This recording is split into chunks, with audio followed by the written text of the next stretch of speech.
तो नाजरीन, आज की इस वीडियो में मसला का उन्वान ये होगा कि क्या रोजे की हालत में इंडोस्कोपी करवाने की जरूरत अगर पड़ जाए तो क्या इससे रोजा टूट जाता है? क्या इस्लाम में इसकी इजाजत है या रोजा फासिद हो जाता है? आज की इस मुख्तसर वीडियो में हम इस मसले को आसान अंदाज में समझने की कोशिश करेंगे। सबसे पहली बात यह समझ लें कि इंडोस्कोपी जो है एक मेडिकल टेस्ट है।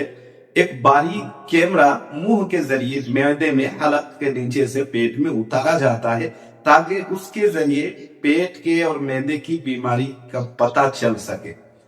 तो ये जान ले कि फुकाहा ने ये बात लिखी है इंडोस्कोपी के हवाले से कि अगर कोई रोजे की हालत में इंडोस्कोपी करवाता है, यानी हलक के जरिए नीचे कैमरा अगर उतार के इंडोस्कोपी की जा रही है, तो इस सूरत में रोजा नहीं टूटेगा, बशर्ते कि उस कैमरा को दाखिल करने के लिए कोई लिक्विड, कोई दवा वगैरह हलक के नीचे से पेट में न उतर जाए।